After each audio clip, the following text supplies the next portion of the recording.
Report mula kay Val Gonzales. Apat na transmission facility ng NGCP sa Southern Leyte nasira naman sa pagtama ng bagyong Tino. RH5, Val Gonzales. Val.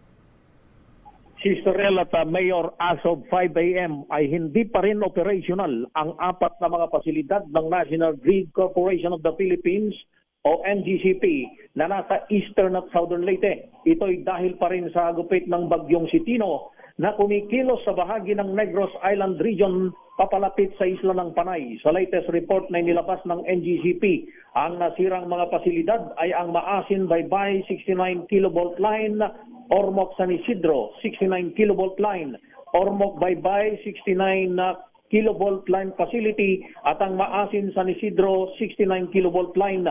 Kabilang sa naapektuhan at wala pang supply ng kuryente ang mga kabahayan na sinusuplayan ng LIECO 4 o ang Leyte Electric Cooperative 4, Durelco o Don Orestes Romualdez Electric Cooperative, Soleco, LIECO 3 at Bileco o ang Biliran Electric Cooperative. Dahil dito ay kasalukuyang nagsasagawa ng line patrol, assessment at repair ang mga line personnel ng NGCP upang maibalik na sa operasyon ang nasirang mga pasilidad. Sa pinakahuling ulat ng pag-asa, ang sentro ng bagyong si Tino ay tumatahak Kanluran, Hilagang Kanluran sa Negros Island Region patungo ng Panay Island sa bilis na 25 kilometro kada oras.